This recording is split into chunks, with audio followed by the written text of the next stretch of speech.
Hello दोस्तों, आज हम लोग मैट्रिक्स पर बेस्ड एक टेस्ट पेपर हल करेंगे। पेपर है engineering mathematics 1, paper code BAS 103। Matrix पर बेस्ड है ये पेपर, ठीक है। तो देखिए एक पेपर है, इसमें सेक्शन ए में 5 क्वेश्चन दिए हैं। छोटे क्वेश्चन हैं 1-1 नंबर के, और सेक्शन बी में भी 5 क्वेश्चन हैं, लेकिन हर क्वेश्चन में 2-2 पार्ट हैं, 1-1 करना है। ये 3-3 नंबर के हैं। तो इस तरीके से ये हो गए सारे क्वेश्चंस। अब हम लोग 1 बाय 1 सभी क्वेश्चन का सॉल्यूशन लेते हैं। पहला क्वेश्चन आ गया, define elementary matrices, give an example. Elementary matrices क्या होती हैं उनको डिफाइन करना है, एक एग्जाम्पल भी देना है। तो देखिए एलिमेंट्री मैट्रिसेस क्या होती हैं। एलिमेंट्री मैट्रिसेस होती हैं अगर कोई आइडेंटिटी मैट्रिक्स है और उसमें कोई भी केवल एक रो या column operation, elementary operation apply कर दें तो जो मैट्रिक्स ऑब्टेंड होती है उसको हम लोग एलिमेंट्री मैट्रिक्स बोलते हैं, ठीक है। रो ऑपरेशन क्या होते हैं कि कोई भी 2 रो आपस में इंटरचेंज कर सकते हैं, ठीक है। दूसरा रो ऑपरेशन है कि किसी पर्टिकुलर एक रो में एक नॉन जीरो क्वांटिटी से मल्टीप्लाई कर सकते हैं। तीसरा है RI is replaced by RI plus K into RJ। किसी रो को K से मल्टीप्लाई करके एक पर्टिकुलर रो में ऐड कर सकते हैं। तो ये 3 ऑपरेशन है एलिमेंट्री रो ऑपरेशन। इसी तरीके एलिमेंट्री कॉलम ऑपरेशन। तो अगर रो ऑपरेशन यूज करके मैट्रिक्स ऑब्टेंड होती है तो वो एलिमेंट्री रो मैट्रिक्स कहलाएगी, है ना। जैसे इसमें हमने रो ऑपरेशन यूज किया है कि R1 को 3 से मल्टीप्लाई कर दिया, तो ये मैट्रिक्स आ गई, ठीक है। तो इसको हम लोग एलिमेंट्री रो मैट्रिक्स बोलेंगे, है ना। एलिमेंट्री मैट्रिक्स तो है ही है। अब एलिमेंट्री मैट्रिक्स 2 तरीके की होती है, एक एलिमेंट्री रो मैट्रिक्स और एलिमेंट्री कॉलम मैट्रिक्स। अगर सिंगल रो ऑपरेशन यूज करते हैं तो एलिमेंट्री रो ऑपरेशन, अगर कॉलम ऑपरेशन यूज करते हैं तो वो एलिमेंट्री कॉलम मैट्रिक्स कहलाएंगे, ठीक है। और मैट्रिक्स, एलिमेंट्री मैट्रिक्स जो है वो हमेशा स्क्वायर होती है। क्यों? क्योंकि आइडेंटिटी मैट्रिक्स में ही हम कोई ऑपरेशन अप्लाई करेंगे, कोई एलिमेंट्री ऑपरेशन अप्लाई करेंगे, और तब हमको जो मैट्रिक्स ऑब्टेंड होगी दैट इज़ एलिमेंट्री मैट्रिक्स। तो आइडेंटिटी मैट्रिक्स तो स्क्वायर होती ही है। इसका मतलब हुआ कि जब कोई एलिमेंट्री ऑपरेशन अप्लाई करके मैट्रिक्स ऑब्टेंड करोगे तो वो भी एक स्क्वायर मैट्रिक्स होगी। तो elementary matrix is always square matrices, ठीक है। अब डेफिनेशन क्या होगा एलिमेंट्री मैट्रिक्स की, यही बात हम लोग यहाँ पर लिख लिए हैं। देखिए मैट्रिसेस विच आर ऑब्टेंड, जैसे ये मैट्रिक्स है, ये ऑपरेशन आपने अप्लाई किया है। तो matrices which are obtained by applying any one of the row और कॉलम एलिमेंट्री ऑपरेशन, ये ज़रूरी है। Any one of the row और कॉलम एलिमेंट्री ऑपरेशन, केवल एक, है ना। यानी कि 2 एक साथ करके ऑब्टेन करेंगे तो वो नहीं, केवल एक, है ना। Any one of the elementary row operation या कॉलम ऑपरेशन अप्लाई करना है, ठीक है।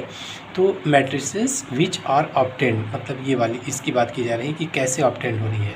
Matrices which are obtained by applying any one of the row operation, जैसे हमने यहाँ रो ऑपरेशन यूज किया, इसी तरीके कॉलम भी कर सकते हैं। तो any one of the row और कॉलम एलिमेंट्री ऑपरेशन किस में, टू द आइडेंटिटी मैट्रिक्स या टू द यूनिट मैट्रिक्स भी लिख सकते हैं। To the identity matrix are known as elementary matrices. तो इस मैट्रिक्स को हम लोग एलिमेंट्री मैट्रिक्स बोल देंगे, ठीक। क्लियर हो गया।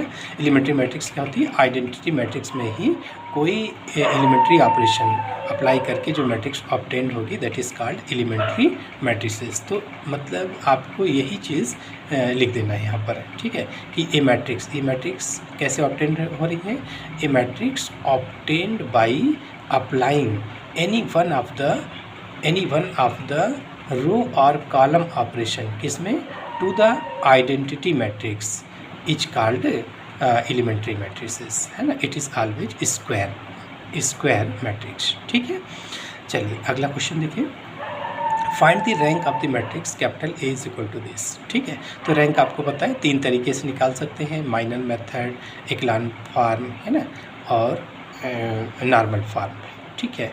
तो इसको हम लोग इकेलॉन फॉर्म में चेंज कर लेते हैं। इकेलॉन फॉर्म में चेंज करने का तरीका क्या होता है कि हम लोग क्या करते हैं कि मैट्रिक्स में first element row operation apply करके, केवल रो ऑपरेशन अप्लाई करके फर्स्ट एलिमेंट को 1 करके नीचे के सारे एलिमेंट 0 करते हैं, फिर अगला एलिमेंट 1 करके 0 करते हैं, ऐसे आगे बढ़ते जाते हैं तो वो इकेलॉन फॉर्म में चेंज हो जाती है।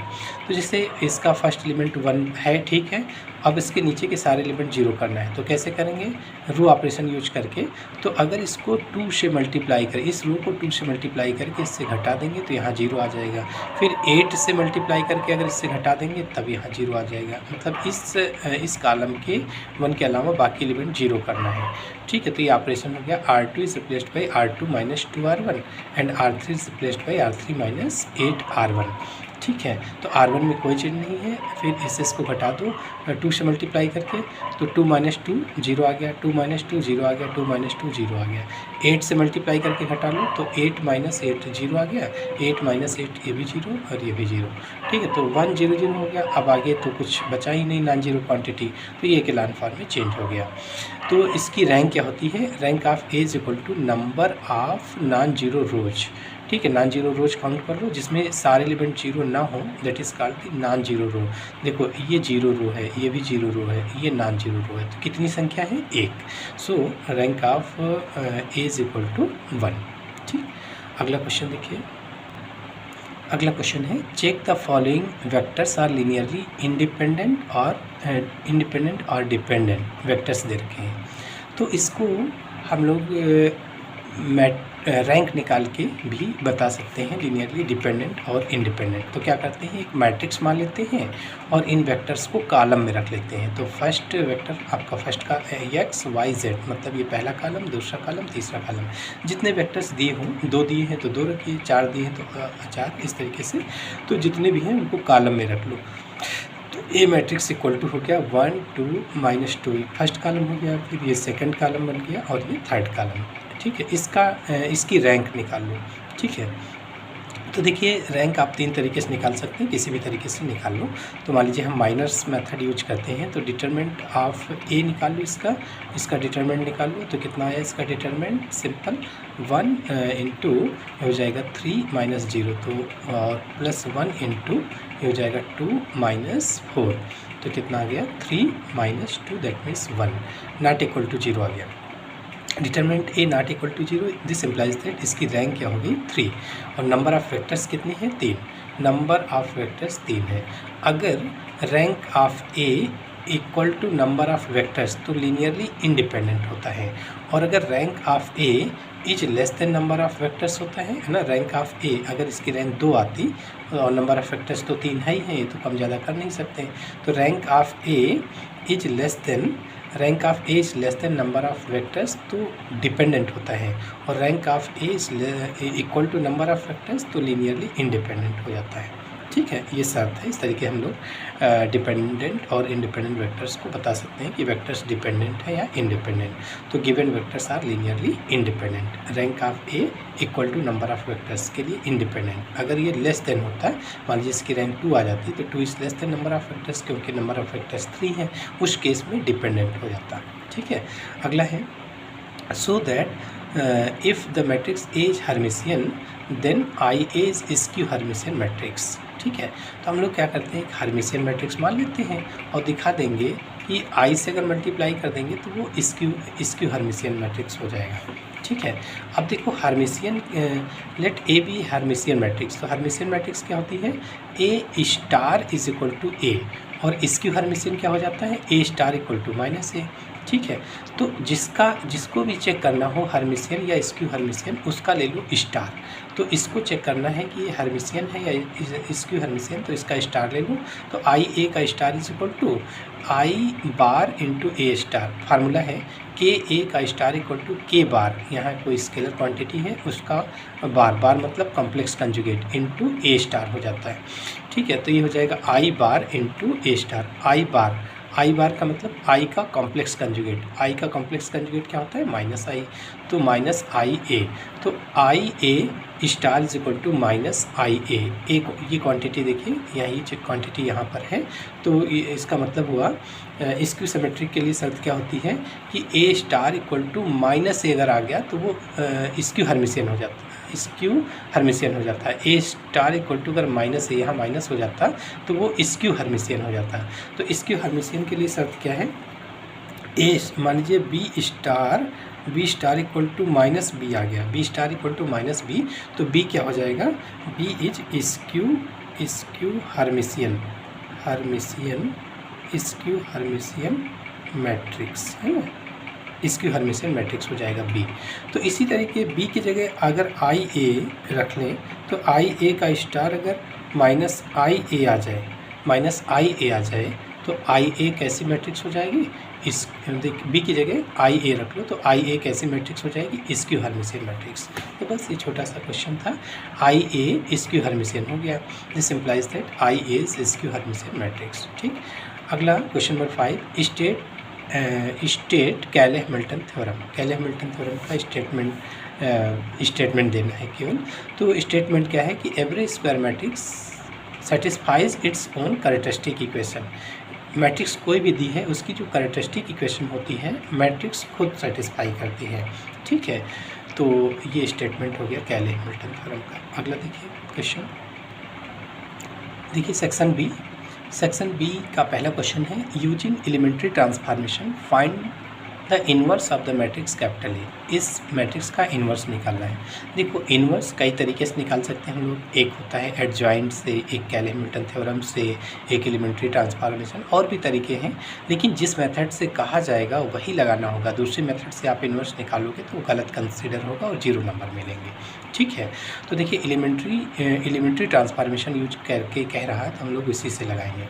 तो तरीका क्या होता है इसका, देखिए A is equal to I3 into A लिख सकते हैं। I3 आइडेंटिटी मैट्रिक्स है, आइडेंटिटी मैट्रिक्स को किसी मैट्रिक्स में मल्टीप्लाई करेंगे तो कोई फ़र्क नहीं पड़ेगा।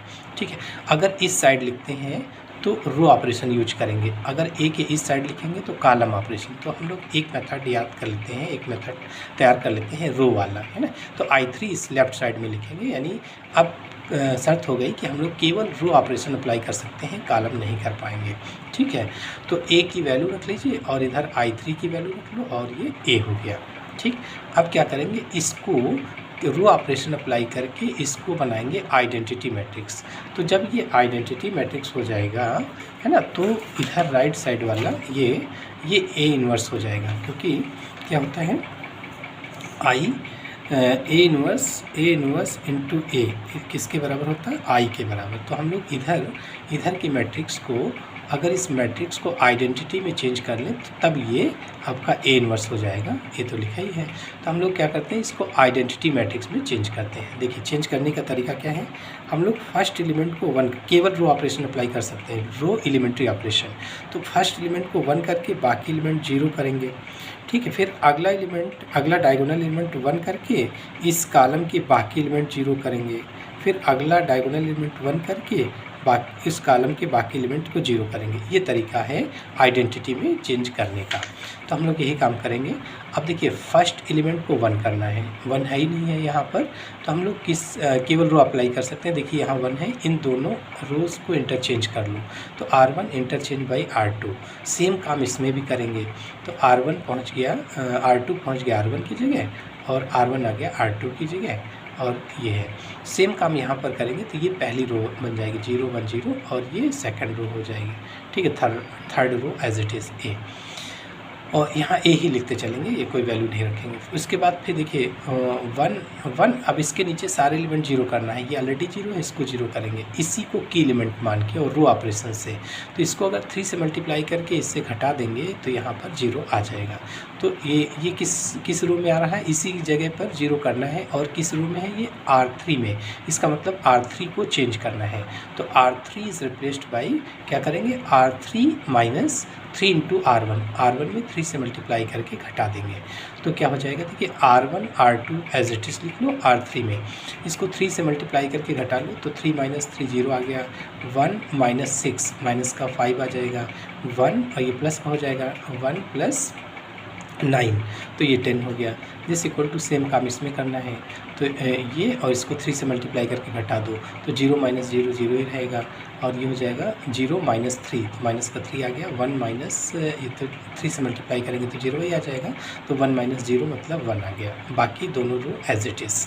ठीक है, फिर क्या करना है, 1 0 0 हो गया, अगला एलिमेंट डायगोनल एलिमेंट 1 करना है, ऑलरेडी 1 आ गया, अब इसके बाकी एलिमेंट को 0 करना है, तो बाकी एलिमेंट में ये कहाँ पर आएगा, किस रो में, R1 में, इसका मतलब R1 को चेंज करना होगा, इसको की एलिमेंट मान के यहाँ 0 करना है, तो इसको 2, इस रो को अगर 2 से मल्टीप्लाई करके इससे घटा दें तो यहाँ पर 0 आ जाएगा। दूसरा यहाँ 0 लाना है, ये किस में है, अच्छा चलो ये किस में है, R3 में, तो अब तो क्या करेंगे कि R2 को 5 से मल्टीप्लाई करके ऐड कर दें तो यहाँ पर 0 हो जाएगा, तो दोनों ऑपरेशन लिख लो, यानी R1 चेंज हो रहा होगा, तो R1 is replaced by R1 minus 2 into R2, इसी से बाकी को 0 करेंगे, और फिर कामा यहाँ 0 करना है, तो ये R3 में है, तो R3 is replaced by R3 plus 5 into R2। ठीक है, ये ऑपरेशन अप्लाई कर लो, तो देखिए R1 इसको 2 से मल्टीप्लाई करके इससे घटा दे रहे हैं, तो R1 इससे घटा देंगे, तो ये हुआ 1 माइनस 0, तो वही रहेगा, फिर 2 माइनस 2 0 आ गया, फिर माइनस 2 माइनस 3 और इसको 2 से मल्टीप्लाई करें तो माइनस 3 माइनस 4 माइनस का 7 हो गया, R2 में कोई चेंज नहीं एज इट इज़, R3 में इसको 5 से मल्टीप्लाई करके इसमें ऐड करेंगे तो ये तो 0 हुआ, ये भी 0 आ जाएगा, और फिर 10 और इसको 5 से मल्टीप्लाई करेंगे तो 10 ये भी हो गया, तो 10 प्लस 10 20 आ गया, this equal to same operation इसमें अप्लाई कर लो, तो इसको 2 से मल्टीप्लाई करके इसे घटाओ तो माइनस 2 आ गया, फिर 1 माइनस 0 1 आ गया, 0 आ गया, R2 में कोई चेंज नहीं है एज इट इज़, R3 में देखिए इसको 5 से मल्टीप्लाई करके इसमें जोड़ दो तो 0 प्लस 5 5 आ गया, माइनस 3 प्लस 0 माइनस 3 आ जाएगा, 1 प्लस 0 1 आ जाएगा इंटू ए,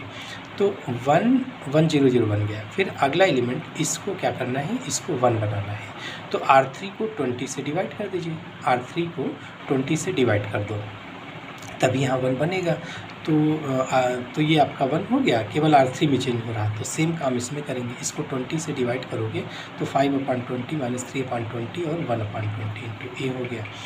फिर क्या हुआ, इसके बाकी एलिमेंट, इस 1 कर लिया, इसके बाकी एलिमेंट को 0 करिए, तो यहाँ पर 0 लाना है, किस रो में है, फर्स्ट रो में, तो R1 को रिप्लेस करेंगे कैसे, इसी रो के एलिमेंट मान के यहाँ 0 करना है, तो इसको 7 से मल्टीप्लाई करके इन दोनों को ऐड कर दें तो यहाँ 0 आ जाएगा, फिर इसको 2 से मल्टीप्लाई करके इससे घटा देंगे तो यहाँ 0 आ जाएगा, तो R1 is replaced by R1 plus 7 R3 है ना, ये और इसको 0 करना है इसकी हेल्प से, तो R2 ये किस रो में है, R2 में, तो R2 is replaced by R2 minus 2 into R3। ठीक है, तो ये ऑपरेशन अप्लाई कर लोगे तो क्या हो जाएगा, इधर तो आइडेंटिटी बन जाएगा, सेम ऑपरेशन इसमें अप्लाई कर लो, तो क्या कर रहे हैं, इसको 7 से मल्टीप्लाई करके इसमें ऐड कर रहे हैं। ठीक है, तो माइनस 2 और प्लस 7 इंटू 5/20 मतलब 35/20, तो माइनस 2 प्लस 35/20 तो माइनस 40 प्लस 35 माइनस 40 और प्लस 35 अपान, तो 5/20 आ जाएगा, किसका, माइनस का, तो माइनस का 1/4 हुआ, फिर इसको 7 से मल्टीप्लाई करके 1 और माइनस 21/20, तो 20 माइनस 21 माइनस का 1/20 आ जाएगा, फिर इसको 7 से मल्टीप्लाई करेंगे और ऐड कर रहे हैं तो 7/20 आ गया। फिर क्या कर रहे हैं, दूसरी रो के लिए इसमें इसको 2 से मल्टीप्लाई करके घटा रहे हैं। ठीक है, तो इसको 2 से मल्टीप्लाई करके घटा रहे हैं तो कितना हो जाएगा, 2 से मल्टीप्लाई करो इसको पहले, तो कितना हो जाएगा, यानी कि 1 माइनस 10/20 यानी 1 माइनस 1/2, तो 1 माइनस 1/2। ठीक है, तो 1 माइनस इसको 2 से मल्टीप्लाई करोगे तो ये हो जाएगा 10/20 मतलब 1/2, सो 1 माइनस 1/2 1/2 आ जाएगा। फिर क्या करेंगे, इसको 2 से मल्टीप्लाई करके घटा रहे हैं तो प्लस आ जाएगा इस बार, तो 6/20 है ना, कितना होगा 6/20 या 3/10 लिख सकते हैं, 3/10। फिर इसको 2 से मल्टीप्लाई करोगे तो 1/, घटा रहे हैं तो इस माइनस का 1/10 आ जाएगा। फिर third row as it is है, ठीक। फिर अब ये देखिए, ये बन गया आपका आइडेंटिटी मैट्रिक्स। तो जैसे ही आइडेंटिटी मैट्रिक्स होगा इसको तुरंत ए इन्वर्स बोल देंगे, ए इन्वर्स इंटू ए, क्योंकि ए इन्वर्स इंटू ए क्या होता है, आइडेंटिटी मैट्रिक्स। तो ये ए इन्वर्स हो गया, then hence A inverse equal to ये वैल्यू ए इन्वर्स हो गई। इन्वर्स ही आपको निकालना था। अच्छा, अब ये चेक करना है कि हमारा रिजल्ट सही है, इन्वर्स सही है कि गलत। इसके लिए क्या करो, ए इन्वर्स देखिए आप ये काम करने की ज़रूरत नहीं है, इसको आप रफ में करके अपना रिजल्ट चेक कर सकते हो कि हमने जो निकाला है वो सही। मान लीजिए कोई ऑपरेशन आपने गलत कर दिया तो यहाँ से चेक हो जाएगा कि हमारा इन्वर्स सही है कि नहीं। उस केस में आप दोबारा से उसको चेक कर सकते हो कि कहाँ गलत है, ठीक है। तो चेक कैसे होगा, ए इन्वर्स इंटू ए, बस 1 मिनट लगेगा, ये काम आप कर सकते हो। तो ए इन्वर्स ये निकला है, इसको ए से मल्टीप्लाई कर लो तो देखिए ए इन्वर्स इसमें 1/20 कामन ले लीजिए तो फ्रैक्शन हट जाए, तो ये आ जाएगा इस तरीके से मैट्रिक्स। 20 कामन लिया तो -5 -1 और ये 7, -5 -1 7, और ये हो जाएगा आपका 10 और 20 किया तो 6 आ जाएगा और माइनस का 2, और ये हो जाएगा 5 -3 है ना, इसको -3 और ये हो जाएगा 1। और ए मैट्रिक्स आपकी ये दी थी, तो दोनों को मल्टीप्लाई कर लो तो 1/20। देखो first row first column multiply करो तो पहला 0 हुआ, -1 और प्लस 21, तो -1 + 21 प्लस का 20 आएगा। फिर फर्स्ट इसको इससे मल्टीप्लाई कर लो तो -5 -2 -7 हो गया, +7 0 आ गया। फिर फर्स्ट रो थर्ड कॉलम -10 -3 -13 देखिए -10 और प्लस का 3 और प्लस का 7, तो 10 -10 0 आ जाएगा। फिर सेकंड रो फर्स्ट कॉलम 0 हुआ, फिर आपका 6 -6 0 आ गया। फिर सेकंड रो और सेकंड कॉलम ये हुआ प्लस का 10 और प्लस का 12, 22 हो गया, और प्लस का 12 और माइनस का 2, तो 22 - 2 प्लस का 20 आ जाएगा। फिर ये और इसको मल्टीप्लाई कर लो तो 20 - 18 - 2, 20 - 20 0 आ गया। फिर इसको इससे मल्टीप्लाई करो तो -3 + 3 0 आ गया। फिर इसको इससे मल्टीप्लाई कर लो तो 5 - 6 और 5 - 6 और +1, तो 5 - 5 0 आ गया। फिर इससे इसको करो तो 10 प्लस का 10 प्लस का 9 और +1, तो 10 + 10 20 आ गया, और 20 से 1/20 से मल्टीप्लाई कर लो तो ये आइडेंटिटी मैट्रिक्स आ गया। इसका मतलब इन्वर्स आपका बिल्कुल सही है, ठीक है। तो एग्ज़ाम में इसको दिखाने की ज़रूरत नहीं है, दिखा भी सकते हैं अपने रिजल्ट को चेक करने के लिए, चाहे इसको रफ में कर लो या दिखा सकते हैं, लेकिन बहुत ज़्यादा ज़रूरत नहीं होती। ये केवल किस लिए है कि हमारा जो आंसर आया है वो सही है या गलत है ना, ये कंफर्म करने के लिए 1 मिनट लगेगा। इस तरीके से आप ए इन्वर्स को ए से मल्टीप्लाई करके चेक कर लीजिए, ठीक है। अगला क्वेश्चन देखिए, find non singular matrices P and Q such that PAQ is a normal form of the matrix and hence find the inverse of the matrix A, ठीक है। तो देखिए PQ निकालने के लिए हम लोग क्या करते हैं, A कितने आर्डर की है, 3 × 3, तो ये पहला वाला जो 3 है वो इधर लिखते हैं और ये वाला जो है वो इधर आइडेंटिटी लिख लेते हैं। उसके बाद A की वैल्यू रख लेंगे और यहाँ जो भी होगा, मान लीजिए यहाँ 2 × 3 होता है तो ये I2 होता, तो इधर मैट्रिक्स आपकी I2 होती, और ये है तो यहाँ 3 और 3 दोनों है तो I3 लिख लिया दोनों आइडेंटिटी मैट्रिक्स। उसके बाद इसको बनाते हैं नॉर्मल फॉर्म। नॉर्मल फॉर्म बनाने का तरीका, अब यहाँ पर रो और कॉलम दोनों ऑपरेशन यूज कर सकते हैं नॉर्मल फॉर्म के लिए। देखिए नॉर्मल फॉर्म के लिए क्या करते हैं कि फर्स्ट एलिमेंट को 1 करेंगे, फिर बाकी एलिमेंट को रो ऑपरेशन की हेल्प से 0 करेंगे, फिर फर्स्ट रो के बाकी एलिमेंट को 0 करेंगे इस 1 की हेल्प से, ठीक है, कॉलम ऑपरेशन यूज करके। फिर इसको 1 करेंगे चाहे रो या कॉलम से, और इसके नीचे के सारे एलिमेंट 0 कर लेंगे रो की हेल्प से, इधर के एलिमेंट कॉलम की ऑपरेशन की हेल्प से 0 कर लेंगे। ऐसे आप बढ़ाते जाओगे तो नॉर्मल फॉर्म आ जाएगा। नॉर्मल फॉर्म कितने तरीके के होते हैं, 4 तरीके के, IR 3 तरफ 0 नल मैट्रिक्स, और फिर IR और ये राइट साइड में 0, फिर IR आपका डाउन साइड में 0 और एक आइडेंटिटी मैट्रिक्स। इन 4 फार्म में से ये चारों फार्म नॉर्मल फार्म कहलाते हैं। ठीक है, तो ये चारों में से कोई ना कोई फार्म अपने आप आएगा अगर ये प्रोसेस आप अप्लाई कर रहे हो तो देखिए हम लोग का कॉन्सेप्ट क्लियर हो गया कि करना क्या है। इसको चेंज करना है किसमें, इसको चेंज करना है नॉर्मल फार्म में। तो पहला काम है 1 करके नीचे सारे 0 करेंगे, तो 1 ऑलरेडी है, नीचे के सारे एलिमेंट 0 कर लो इसकी हेल्प से। तो 2 से मल्टीप्लाई करके घटा देंगे 0 आएगा, 3 से मल्टीप्लाई करके घटा देंगे तो यहाँ 0 आ जाएगा। तो R2 is replaced by R2 minus 2R1, R3 is replaced by R3 minus 3R1। ठीक है, तो 1, तो R1 में कोई चेंज नहीं है। R2 2 से मल्टीप्लाई करके घटाओगे तो 2 माइनस 2 0 आ गया, 5 माइनस 4 1 आ गया, 7 माइनस 6 1 आ गया। फिर 3 से मल्टीप्लाई करके घटाओगे तो 3 माइनस 3 0 और फिर हो जाएगा 1 माइनस 6 माइनस का 5 हो गया, 2 माइनस 9 माइनस का 7 हो गया। सेम काम इसमें आप करोगे, रो ऑपरेशन अप्लाई करते हो तो इसमें और कॉलम वाला इसमें। ठीक है, तो अभी तो रो कर रहे हैं तो केवल इसमें चेंज होगा, ये एज इट इज़ रहेगा। तो ये क्या हो जाएगा, इसको 2 से मल्टीप्लाई करके घटाओगे तो R1 तो एज इट इज़ है, R2 फिर हो जाएगा 0 माइनस 2 माइनस का 2 आ गया, फिर 1 माइनस 0 1 आ गया 0 आ गया। फिर 3 से मल्टीप्लाई करके घटाओगे तो 0 माइनस 3 माइनस का 3 ये 0 आ जाएगा, 1 माइनस 0 1 आ गया, a into A as it is.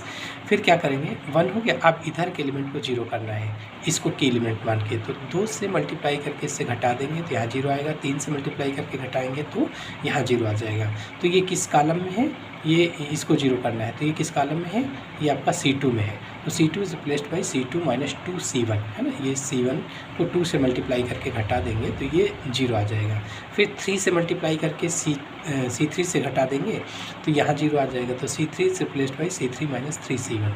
ठीक है, तो इधर क्या करना है, इधर वाले जब 0 कर रहे होते हैं तो कोई कैलकुलेशन नहीं करना, ये इनको 0 करके बाकी एलिमेंट एज इट इज़ उतार लो, क्योंकि 0 को चाहे से मल्टीप्लाई करके घटाओगे वही रहेगा। तो इधर तो कोई कैलकुलेशन नहीं करना, इधर 0 हो गया। अब ये तो रो के लिए, इसमें कुछ नहीं चेंज होगा, कॉलम वाले में चेंज होगा। तो इस C1 एज इट इज़ है, C2 में इसको 2 से मल्टीप्लाई करके घटा रहे हैं तो 0 माइनस 2 आ गया, 1 माइनस 0 1 आ गया ये। फिर 3 से मल्टीप्लाई करके घटाओगे तो माइनस का 3 0 और 1 आ जाएगा। तो देखिए 1 0 0 हो गया, फिर अगला एलिमेंट 1 करना है, ऑलरेडी 1 आ गया, इसके नीचे का एलिमेंट सारे 0 करना है तो एक ही बचा है। तो ये किस रो में है, नीचे वाले एलिमेंट रो से करते हैं 0, तो ये आपका R3 में है। तो R3 is replaced by R3 plus 5 into R2, इसको 5 से मल्टीप्लाई करके ऐड कर देंगे तो यहाँ 0 आ जाएगा। तो देखिए क्या है, R1 R2 में कोई चेंज नहीं, R3 में इसको 5 से मल्टीप्लाई करके ऐड कर दो तो ये हो जाएगा, ये तो 0 हुआ, ये 0 आ जाएगा और माइनस 7 प्लस 5 माइनस का 2 आ गया। This equal to same operation इसमें R1 R2 as it is R3 में देखिए इसको 5 से मल्टीप्लाई करके ये ऐड करना है तो माइनस का 10 माइनस 3 माइनस 13 आ गया, 5 प्लस 0 5 आ गया, 0 प्लस 1 1 आ गया, a इंटू इसमें कोई चेंज नहीं होगा क्योंकि रो ऑपरेशन है।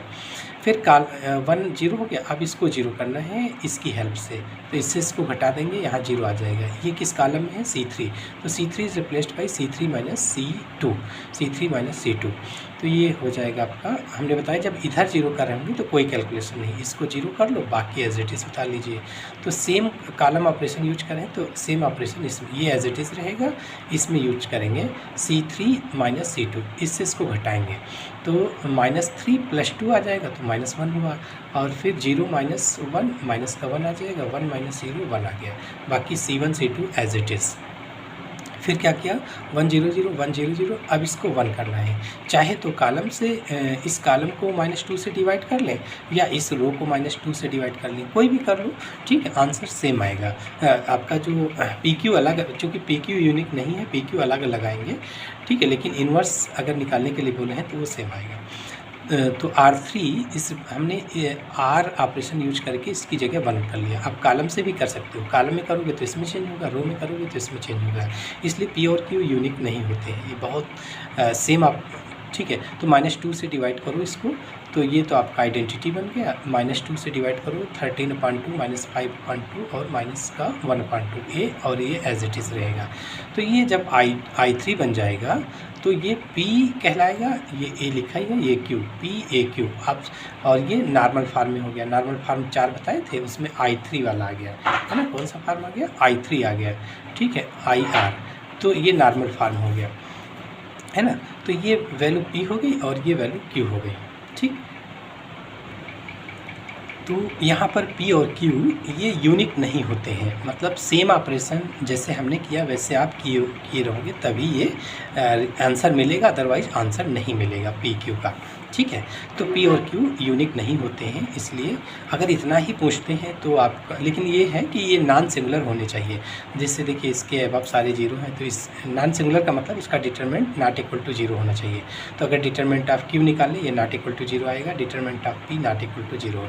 निकाल के दिखाने की ज़रूरत नहीं होती है। तो नॉन सिंगुलर मैट्रिसेस P और Q, मतलब P और Q ये आ गए कैसे हैं? नॉन सिंगुलर मैट्रिसेस है। एक तो ये काम हो गया, ठीक है। दूसरा अब से इन्वर्स पूछा था, है ना। ये तो non singular matrices, find non singular matrices P and Q, ये तो हो गया। फिर दूसरा इन्वर्स भी पूछा था, इसका इन्वर्स। तो इन्वर्स कैसे निकलेगा? इन्वर्स निकालने के लिए फार्मूला होगा Q इंटू P, है ना, जो बाद में आया था। Inverse equal to Q into P, इससे आपका इन्वर्स निकलेगा।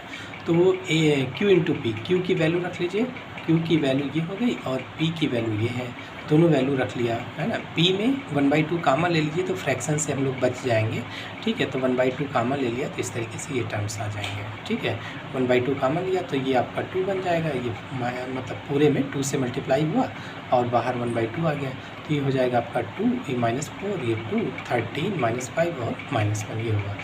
इसको मल्टीप्लाई कर लो, 1/2 बाहर हुआ और इसको मल्टीप्लाई कर लो फर्स्ट रो फर्स्ट कॉलम, तो हो जाएगा आपका 2 और प्लस का 8 और माइनस का 13,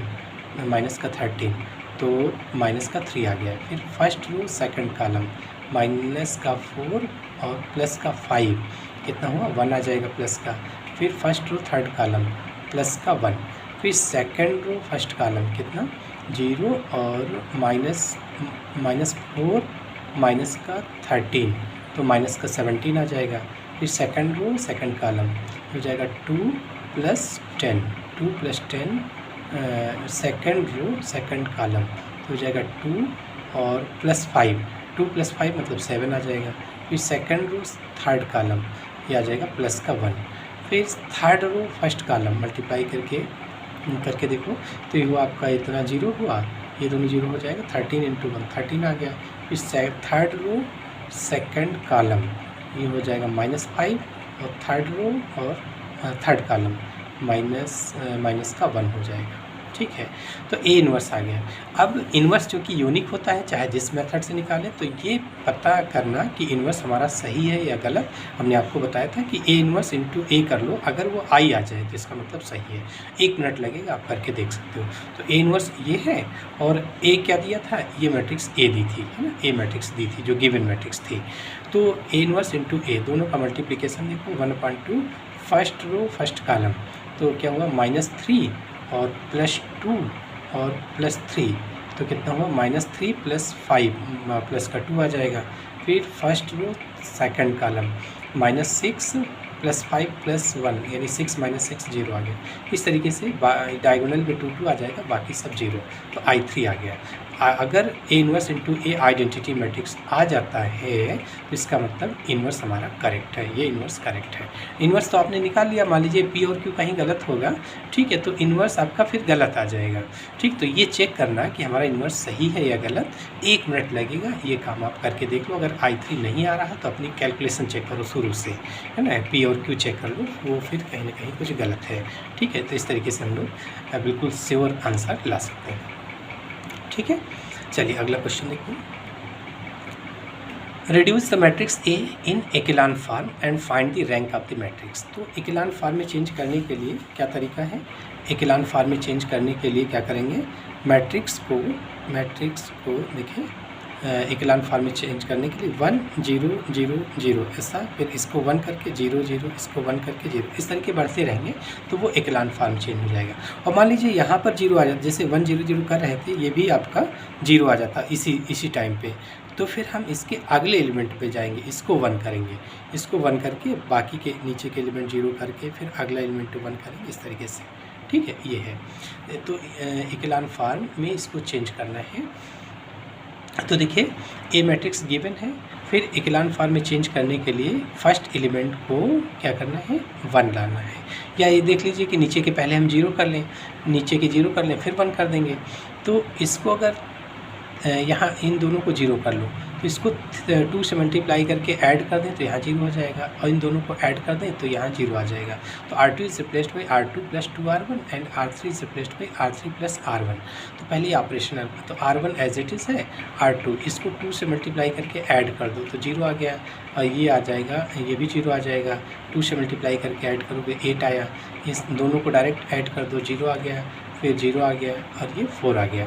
तो देखिए 1 0 0, इसको 1 बाद में बना लेंगे, तो 1 0 0, फिर यहाँ तो 1 आया ही नहीं, अगला डायगोनल 1 करना था, इसके नीचे सारे 0 हो गए, ऊपर से मतलब नहीं होगा, ठीक है। वो और उसके नीचे के एलिमेंट की हेल्प से यहाँ पर 1 लाएंगे। तो अब देखिए ये 0 आ गया, इसके नीचे भी 0, इसका मतलब अब यहाँ 1 नहीं ला सकते, तो इसी रो में अगले एलिमेंट पर चले जाएंगे, इसको 1 करके नीचे के एलिमेंट 0 करेंगे। तो इसका मतलब R2 को क्या करें, R2 को, अच्छा यहाँ 1 लाना, 1 चाहे बाद में भी बना सकते थे, तो चलो यहाँ 1 बना लेते हैं। तो क्या किया, 3 से डिवाइड कर लिया R1 को, क्योंकि फर्स्ट एलिमेंट 1 चाहिए था इकोलन फॉर्म में। हालांकि रैंक पे फ़र्क नहीं पड़ता है, लेकिन फर्स्ट एलिमेंट 1 चाहिए, तो 1 बाई 1, और इधर जो है 3 से डिवाइड कर लिया R1 को। R1 is replaced by 1/3 into R1, तो 1 माइनस 1/3 और 2/3 हो गया। और यहाँ इनको भी छोटा कर लो, इसको R2 को 8 से डिवाइड कर लो, R3 को 4 से डिवाइड कर लो, तो ये 1 1 आ जाएगा, ठीक। अब इसके नीचे 0 करना है, इसको नीचे 0 करना है, तो इससे इसको घटा देंगे तो यहाँ 0 आ जाएगा। तो क्या हो जाएगा, R3 है ना, इसकी जगह पे 0 लाना है, किस में है, R3। तो R3 माइनस R2 कर दें, R3 को रिप्लेस करके, तो ये क्या हो जाएगा, इससे इसको घटा दोगे तो यहाँ 0 आ गया, ठीक है। तो अब ये बन गया 1 0 0 और 1 0। नंबर ऑफ़ जीरोस शुरुआत वाले जो 0 है वो अगली रो में एक बढ़ जाना चाहिए, इसमें 2 है तो इसमें 3, तो वो इकोलन फॉर्म हो जाता है। तो विच इज़ इन इकोलन फॉर्म। तो रैंक क्या हो जाएगा, number of non zero rose, count कर लो, एक ये और एक ये, 2 नॉन जीरो रो है, ये 0 रो है आपकी, तो नंबर ऑफ़ नॉन जीरो रोज 1 2, तो इसकी रैंक क्या हो जाएगी, 2। आपको रैंक बतानी थी इकोलन फॉर्म से, ठीक है। अगला क्वेश्चन देखिए, reduce the matrix into normal form and find its rank. तो अभी तो आपने नॉर्मल फॉर्म का देखा था, नॉर्मल फॉर्म कैसे निकालते हैं, ये 1 0 0 1 0 0 इससे बढ़ते जाते हैं। तो ये 4 फॉर्म नॉर्मल फॉर्म के हैं, कोई ना कोई फॉर्म अपने आप आएगा। तो चलिए स्टार्ट करते हैं। ये मैट्रिक्स दी है, यहाँ पर 1 करके नीचे के एलिमेंट को 0 करना है। तो यहाँ 1 है, इन दोनों को इंटरचेंज कर दें, चाहे ये कर लें या मतलब किसी भी तरीके से यहाँ रो और कॉलम दोनों ऑपरेशन यूज कर सकते हैं। तो इन दोनों को भी इंटरचेंज कर सकते हैं, तभी भी बनाएगा। तो कोई भी काम करिए, रैंक पे कोई फ़र्क नहीं पड़ेगा। तो इन हमने C1 और C2 को इंटरचेंज कर लिया, तो ये वाला फर्स्ट कॉलम हो गया और ये आपका सेकंड कॉलम बन गया, ठीक है। फिर क्या करना है, 1 के नीचे सारे एलिमेंट 0 करना है रो की हेल्प से। तो 3 इसी को की एलिमेंट मान के इन दोनों को 0 करना है। तो इसको 3 से इस रो को 3 से मल्टीप्लाई करके ऐड कर देंगे तो यहाँ 0 आ जाएगा, इससे इसको घटा देंगे तो यहाँ 0 आ जाएगा। तो R2 इज ये किस में है, किस रो में, R2 में। तो R2 को चेंज करेंगे, R2 is replaced by R2 plus 3 into R1, और ये किस में है, R3 में है। तो R3 is replaced by R3 minus R1, इसको घटा देंगे। तो R1 में कोई चेंज नहीं, इसको 3 से मल्टीप्लाई करके ऐड कर दो तो 0 हुआ, इसको 3 से मल्टीप्लाई कर लो तो 6 प्लस 3 9 हो गया। ये हो जाएगा माइनस का 9 प्लस 1 माइनस का 8, ये हुआ माइनस का 18, माइनस 18 प्लस 2 माइनस का 16 आ जाएगा, ठीक है। इसको डायरेक्ट हटाना है तो 0 हो गया, 1 माइनस 2 माइनस का 1 हो जाएगा, 1 माइनस माइनस प्लस हो जाएगा, 1 प्लस 3 4 हो गया, और ये हो जाएगा 2 और प्लस 6 8 आ जाएगा, ठीक है। तो 1 0 0 हुआ। अब इधर के एलिमेंट 0 करना है इसी 1 की हेल्प से, कॉलम ऑपरेशन यूज करके। तो इसको 2 से मल्टीप्लाई, इस कॉलम को 2 से मल्टीप्लाई करके इससे घटा देंगे, यहाँ 0 आ जाएगा। इसको 3 से मल्टीप्लाई करके ऐड कर देंगे तो ये 0 हो जाएगा। इसको 6 से मल्टीप्लाई करके इसको ऐड कर देंगे तो यहाँ 0 हो जाएगा, ठीक है। तो क्या ऑपरेशन हुआ, देखिए C2 is replaced by C2 minus 2C1, C3 is replaced by C3 plus 3C1 और C4 is replaced by C4। ये C4 है तो इसको 6 से मल्टीप्लाई करके ऐड कर दोगे तो C4 is replaced by C4 plus 6C1। तो जब इधर जीरो करते हैं तो कोई चेंज नहीं, मतलब इसको जीरो करके बाकी एलिमेंट एज इट इज़ उतार लेते हैं। ठीक है, ये एलिमेंट जीरो करके बाकी एज इट इज़ उतार लो, कोई फ़र्क नहीं, कोई कैलकुलेशन नहीं करना इधर वाले जीरो करने के लिए। फिर क्या हुआ 1 0 0 आ गया। फिर अगला एलिमेंट 1 करना है तो यहाँ 1 करना है, या तो हम C2 को 9 से डिवाइड करें या R2 को 9 से डिवाइड करें, या एक काम ये भी है कि पहले इसको R3 को -1 से मल्टीप्लाई कर दें तो ये 1 बन जाएगा, उसके बाद इंटरचेंज कर लें इन दोनों रो को तो -1 into R3 interchange by R2, तो -1 से इसको मल्टीप्लाई करके पहुँचा दो यहाँ पर तो ये हो जाएगा आपका 0 1 -4 -8, 0 1 -4 -8 और ये वाली रो R3 पर आ जाएगी। ठीक है, तो 1 0 0 1 ये 1 आ गया। अब इसको जीरो करना है तो ये किस में है R3 में ना, इसी को की एलिमेंट मान के यहाँ जीरो करना है तो इसको 9 से मल्टीप्लाई करके घटा देंगे तो ये जीरो आ जाएगा। सो R3 is replaced by R3 minus 9 into R2 है ना, इसको 9 से मल्टीप्लाई करके घटा दोगे तो जीरो आ जाएगा। ठीक है, तो R1 R2 as it is 9 से मल्टीप्लाई करके घटा दो तो 9 माइनस 9 जीरो हुआ, फिर -8 और प्लस का 36 तो प्लस का 28 आ जाएगा, फिर -16 और इससे 9 से 72 प्लस 72 -16 प्लस 72 56 आ गया। ठीक है, फिर 1 नीचे जीरो हो गया। अब इधर वाले एलिमेंट जीरो करना है इसको की एलिमेंट मान के तो 4 से मल्टीप्लाई करके ऐड कर देंगे, यहाँ जीरो आएगा। 8 से मल्टीप्लाई करके इन दोनों को ऐड करेंगे तो यहाँ जीरो हो जाएगा। तो ये किस कॉलम में है C3 is replaced by C3 plus 4C2 और ये आपका C4 में है तो C4 is replaced by C4 plus 8C2, तो C1 C2 as it is है और C3 इसको 4 से मल्टीप्लाई करके ऐड कर दो तो ये आपका, हाँ इधर जब जीरो कर रहे होते हैं तो कोई कैलकुलेशन नहीं, इसको जीरो करके बाकी एलिमेंट एज इट इज़ उतार लो। तो 1 0 0 1 0 0 अब इसको 1 करना है तो इस रो को इस कॉलम से भी कर सकते थे, लेकिन इसमें देखिए ये 28 2 टाइम्स 56 है तो R3 को 28 से डिवाइड कर लो तो R3 is replaced by 1/28 into R3। इससे भी 1 कर सकते हो, कोई दिक्कत नहीं, सेम आएगा है ना, नॉर्मल फार्म आप बनाओगे तो सेम निकलेगा, चाहे जो भी कैलकुलेशन करिए, कॉन्सेप्ट हमने बता रखा है कि इस तरीके करना है। ठीक है, तो इसको 28 से डिवाइड कर दो तो ये 1 हो गया, ये 2 आ गया, तो 1 0 0 1 0 0 1 आ गया। अब नीचे तो है नहीं, इसको जीरो करना है तो कॉलम से होगा तो C4 ये किस में आएगा, C4 माइनस इसको 2 से मल्टीप्लाई करके घटा देंगे तो यहाँ जीरो आ जाएगा, तो C4 माइनस 2 इंटू C3 तो घटा दीजिए 2 से मल्टीप्लाई करके तो ये आ गया। अब देखिए ये जितनी भी आइडेंटिटी मैट्रिक्स है उसको सेपरेट कर लो सच दैट, ऐसे इस तरीके से सच दैट का सिंबल लगा दो। उसके बाद ये बन गया आपका I3 और ये एक नल मैट्रिक्स हो गई, नल मैट्रिक्स तो I0 नहीं है, ये नल मैट्रिक्स है ना, ये जो लिखा है ये नल मैट्रिक्स है तो I3 और राइट साइड में इसके एक नल मैट्रिक्स हो गया। तो एक फार्म आ गया, जो 4 फार्म आपको बताए थे तो उनमें से एक फार्म ये वाला आ गया है ना, ये वाला फार्म आ गया। तो इन चारों में से कोई ना कोई फार्म अपने आप आएगा, जो आप प्रोसेस इस तरीके करते जाओगे, जो प्रोसेस बताएं तो 4 में से कोई ना कोई फार्म अपने आप आ जाएगा। ठीक है, तो ये फार्म हो गया। अब इसकी which is in normal form तो रैंक क्या हो जाएगी, rank of A is equal to ये जो इंडेक्स होगा वही उसकी रैंक हो जाएगी। तो ये कितना लिखा है 3, ये है 3 तो रैंक कितनी हो गई 3। ठीक है, इस तरीके से रैंक निकल आई किस फार्म से, नॉर्मल फार्म से। चलिए अगला क्वेश्चन देखिए, क्वेश्चन नंबर 8 ए पार्ट है, define unitary Matrix so that matrix इतनी इज यूनिटरी। बहुत सिंपल है, तो यूनिटरी मैट्रिक्स क्या होता है कि अगर ये कंडीशन सेटिस्फाई करे A into A star equal to I is equal to A star into A, और मैट्रिक्स कैसी होनी चाहिए, स्क्वायर। तो A square matrix capital A is set to be unitary matrix if A into A star is equal to I is equal to A star into A। A star क्या होता है, देखिए A star क्या होता है, A suppose कोई matrix है आपकी 2 + 3i है ना, मान लीजिए 4i और 7 कुछ भी ले लीजिए, मान लीजिए ये 2x2 की मैट्रिक्स है। ठीक है, तो A बार इसका कॉम्प्लेक्स कंजुगेट निकाल लो, ए बार, यानी हर एक एलिमेंट का कॉम्प्लेक्स कंजुगेट।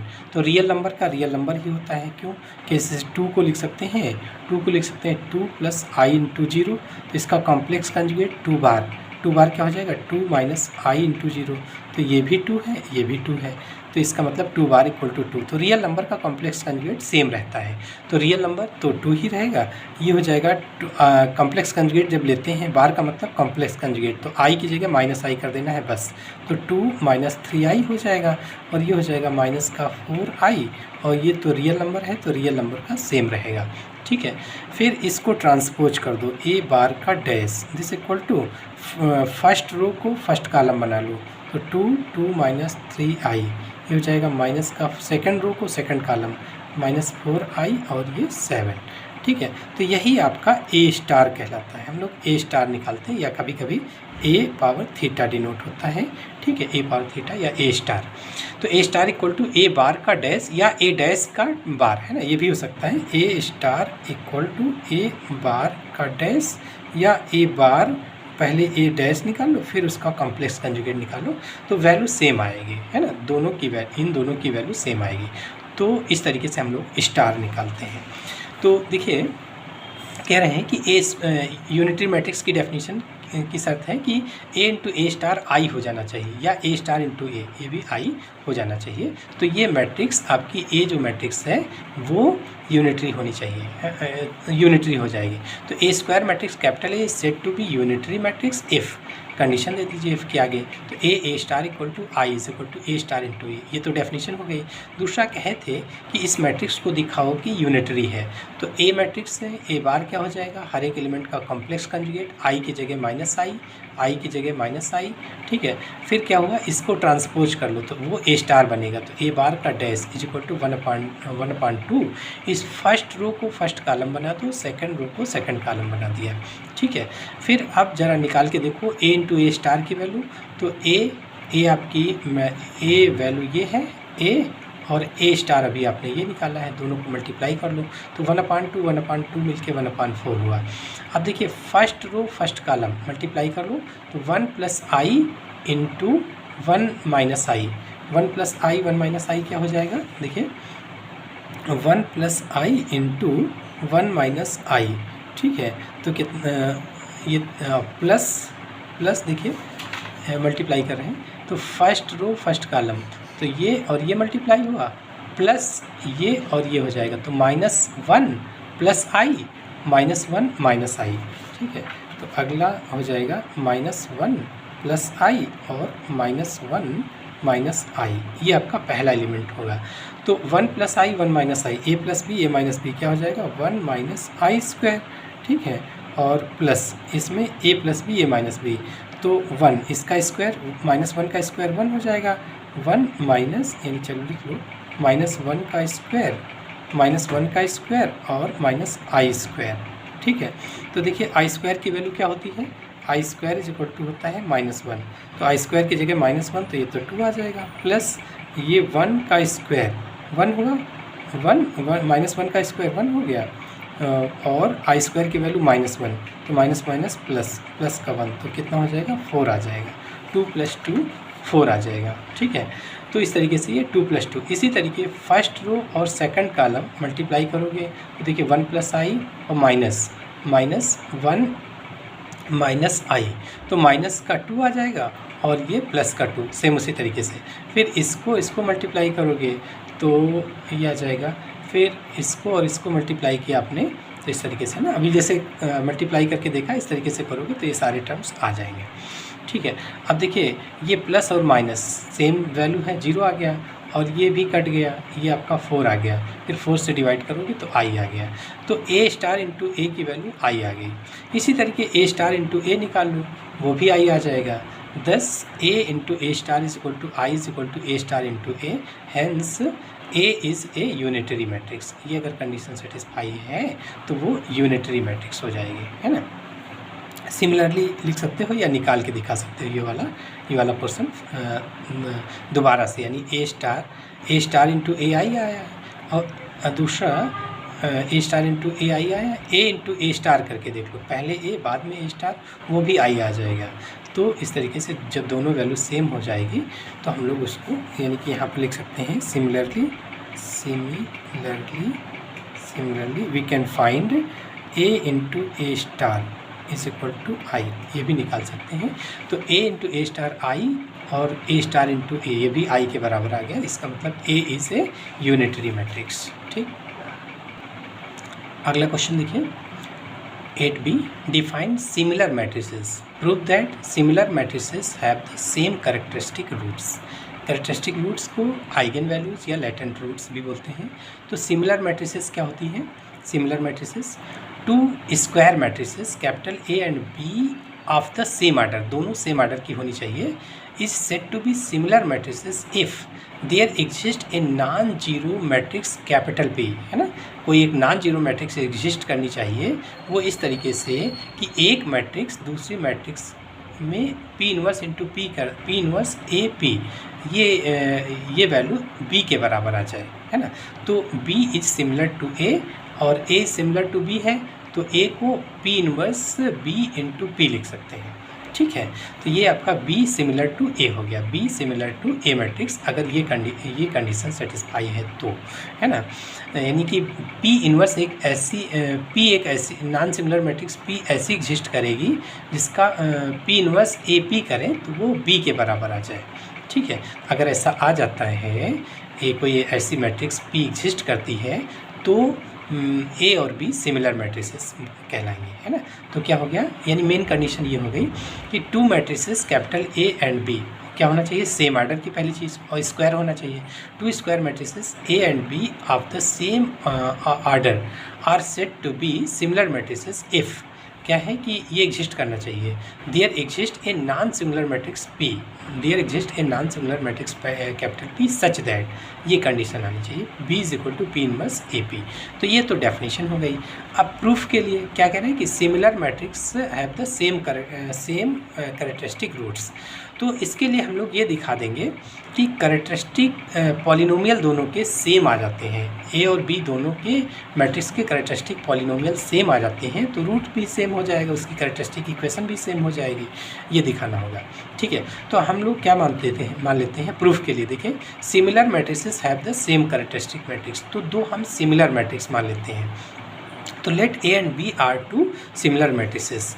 तो सिमिलर मैट्रिक्स है तो क्या होगा, एक एग्जिस्ट करेगा capital P, this implies that there exist a non similar matrices sorry ये सिमिलर मैट्रिक्स है, तो there exist a non singular matrix P such that B is equal to P inverse A P, है ना। ये शर्त अगर ए और be similar है तो ये शर्त होगी, सेटिस्फाई करेगी, तो B is equal to P inverse A P. किसकी डेफिनेशन हो गई, सिमिलर मैट्रिक्स की डेफिनेशन से ये आ गया।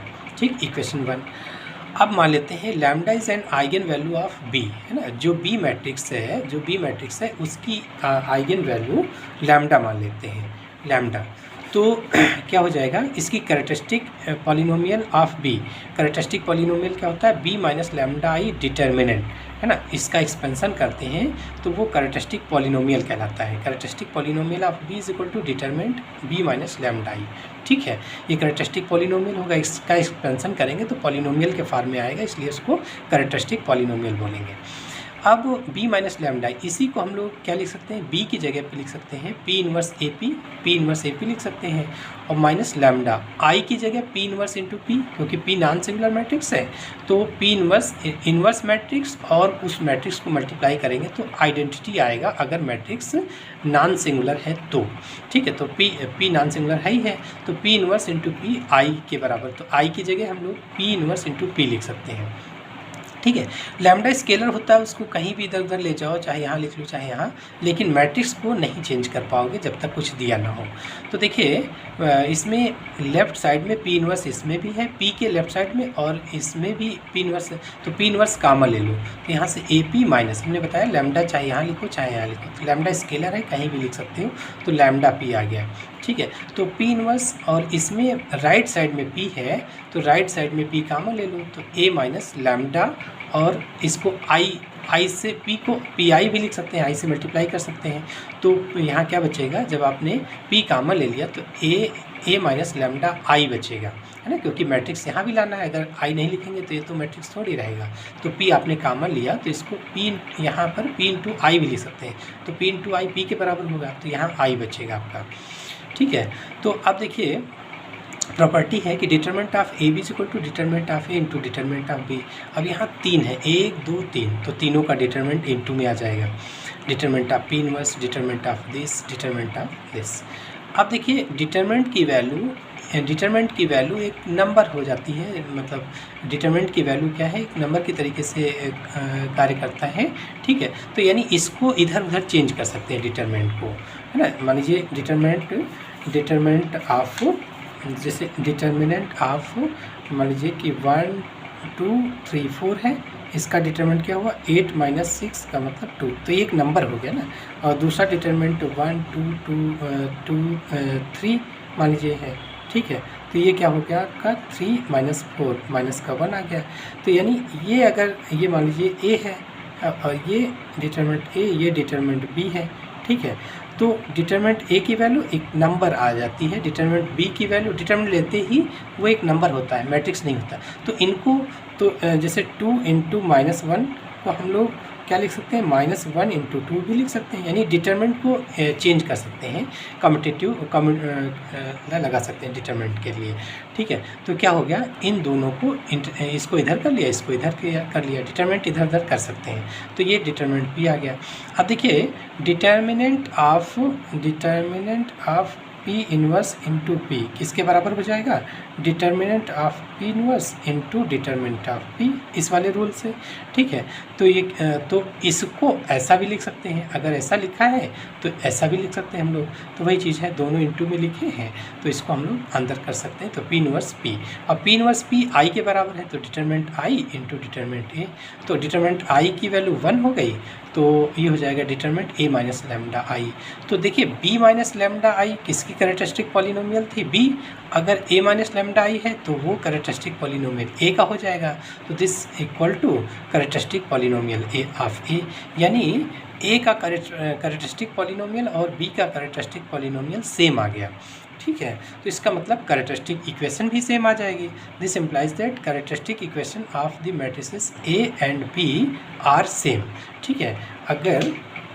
अगर determinant A minus lambda I अभी आपने प्रूफ कर दिया, determinant B minus lambda I को प्रूफ कर दिया कि determinant A minus lambda I के बराबर प्रूफ किया है अभी, है ना। देखो determinant B minus lambda I हल करते हुए determinant A minus lambda I ले आए थे।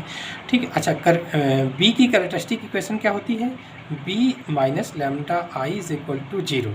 तो जब ये इसके बराबर है तो इसकी जगह हम determinant A minus lambda I भी लिख सकते हैं। तो ये B की कैरेक्टरिस्टिक इक्वेशन और ये A की कैरेक्टरिस्टिक इक्वेशन, ठीक है, दोनों कैरेक्टरिस्टिक इक्वेशन सेम है क्योंकि ये दोनों बराबर हैं। जब कैरेक्टरिस्टिक इक्वेशन सेम है तो उनके जो रूट आएंगे वो भी सेम होंगे और उन्हीं रूट को हम लोग आइगन वैल्यूज या कैरेक्टरिस्टिक रूट्स बोलते हैं। तो this implies that characteristic equation of the matrices A and B are same. This implies that eigen values of the matrix A and B are same, चाहे eigen values बोले या latent root बोले या characteristic roots बोले। तो क्या हो गया, similar matrices have the same characteristic roots, है ना। ये कैरेक्टरिस्टिक रूट्स, इसकी जगह कैरेक्टरिस्टिक रूट्स भी लिख सकते हैं, 3 नाम है, कैरेक्टरिस्टिक रूट्स, आइगन वैल्यूज और लेटेंट रूट्स। ठीक है। तो characteristic roots of the matrices A and B are the same. और मैट्रिसेस कैसी लिया था आपने, सिमिलर मैट्रिसेस। तो similar matrices have the same characteristic roots, ये प्रूफ करना था आपको। ठीक है। चलिए अगला क्वेश्चन है, सिस्टम ऑफ इक्वेशन को सॉल्व करना है। Investigate the consistency of the following system of equation, if possible find its solution. अगर वो कंसिस्टेंट है तो सॉल्यूशन निकलेगा। तो ये सिस्टम ऑफ इक्वेशन दिया है, इसको मैट्रिक्स फॉर्म लिख लो। मैट्रिक्स फॉर्म क्या होता है, AX equal to B। A मतलब इनके कोफिशिएंट, तो पहली रो इसके कोफिशिएंट हो गया 4 - 2 6, सेकेंड रो ये हो जाएगा 1 1 - 3 और थर्ड रो ये हो गया थर्ड रो। और x आपका वेरिएबल्स X Y Z ये वेरिएबल्स हो गया। B मतलब कॉस्ट, तो 8 माइनस 1 और 21, ये हो गया आपका बी। हम लोग ऑगमेंटेड मैट्रिक्स निकालते हैं सी इज इक्वल टू क्या होता है ए और बी, इन दोनों को एक साथ कर लो, लेकिन बी को थोड़ा सा अलग कर लीजिए, तो सच दैट के सिंबल से इसको अलग कर दिया। अब ये इक्विवेलेंट होगा, सी इज़ इक्विवेलेंट टू, अब इसको हम लोग इक्विवेलेंट फॉर्म में चेंज करते हैं। तो क्या काम है, 1 0 0 1 0 0 1 0 0 ऐसा करते जाएंगे तो इक्विवेलेंट फॉर्म में चेंज हो जाएगा। तो पहला एलिमेंट आपको 1 करना है, तो देखिए इसके नीचे R2 में आपको यहाँ 1 मिल रहा है, तो इन दोनों रोज़ को इंटरचेंज कर लें तो यहाँ 1 आ जाएगा, तो R1 इंटरचेंज बाई R2, तो ये आपका फर्स्ट रो बन जाएगा और फर्स्ट रो आपका सेकंड रो हो गया, third row as it is.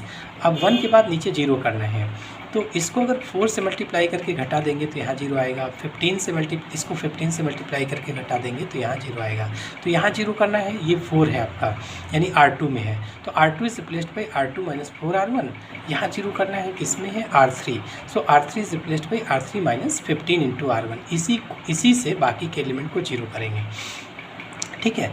तो R1 कोई चीज़ नहीं, R2 इसको 4 से मल्टीप्लाई करके आप घटा रहे हैं, तो 4 माइनस 4 0, माइनस 2 माइनस 4 माइनस 6 आ गया, 6 और प्लस का 12, तो प्लस 6 प्लस 12 18 आ गया, फिर 8 प्लस 4 12 आ गया, 15 से मल्टीप्लाई करके घटा दो तो ये तो 0 आ जाएगा, ये 0 आया, माइनस 3 माइनस 15 माइनस का 18 हो गया, 9 माइनस 45 प्लस हो जाएगा, 9 प्लस 45 तो 54 हो गया,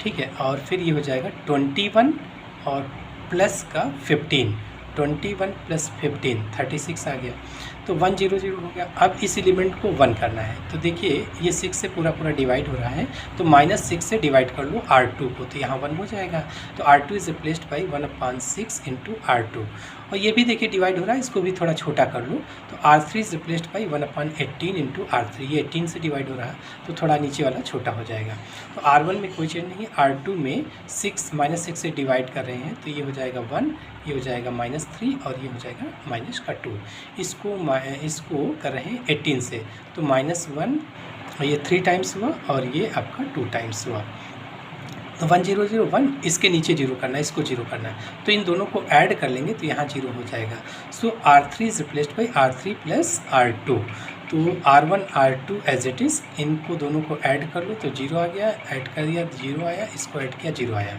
ठीक है। तो 1 0 0 1 0 0, यहाँ 1 करना था, कुछ है ही नहीं है, आगे सब 0 आ गए, तो ये इक्विवेलेंट फॉर्म में हो गया, तो विच इज़ इन इक्विवेलेंट फॉर्म। अब रैंक निकालो, रैंक ऑफ ए की रैंक मतलब इसको हटा दो, ए मैट्रिक्स, ये वाली कौन सी मैट्रिक्स थी, ए है ना, ये मैट्रिक्स पहले ए फिर बी, इधर वाला बी है इधर वाला ए, तो जब ए की रैंक निकाल रहे होंगे उस समय इसको कंसिडर नहीं करेंगे, और number of non zero rose count कर लो, तो नॉन जीरो रोज 2 है, तो ए की रैंक 2 हो गई। जब सी निकाल रहे होंगे तो सी में क्या होता है, सी में पूरा होता है, दोनों मिला के ये पूरी मैट्रिक्स सी कहलाती है, तो इस पूरे में नॉन जीरो रोज काउंट कर लो, ये भी 2 आ गई, और नंबर ऑफ़ वेरिएबल्स कितने हैं, 3, x y z 3 है, तो क्या गया, रैंक ऑफ ए और रैंक ऑफ सी दोनों बराबर है, less than number of variables, तो rank of A equal to rank of C तो कंसिस्टेंट होता है, अगर less than number of variable तो क्या हो जाता है, इनफाइनाइट सॉल्यूशंस, है ना, less than number of variables तो infinite solutions. So given system of equation is consistent and having infinite solution. तो अब सॉल्व करना है, तो फिर वापस से इसको ax इक्वल टू बी के फॉर्म में लिख लो, तो a मैट्रिक्स वापस से लिखो, और x आपका वेरिएबल वाला हो गया, b a हो गया, वापस से लिखा, फिर मल्टीप्लाई करके कंपेयर कर लो, तो x plus y minus 3z equal to -1, फिर आपका y minus 3z equal to -2, तीसरा तो 0 है ही है।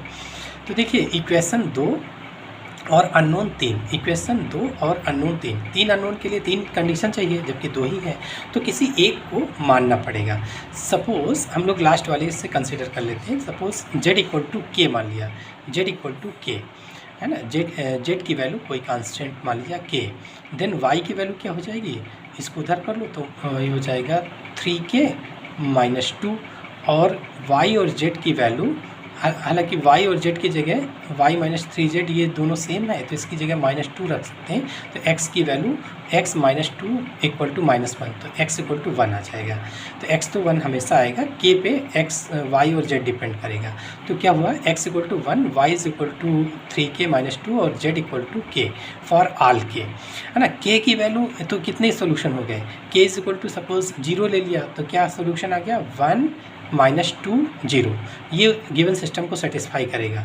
k इज इक्वल टू 1/2 ले लिया, तो आपका ये k की जगह 1/2 रख लो, तो फिर एक सोल्यूशन मिल गया। k की वैल्यू कुछ भी ले लो, 0 प्लस माइनस, है ना, 3 5 कुछ भी, तो कितने k की वैल्यू ले सकते हैं, इन्फाइनाइट।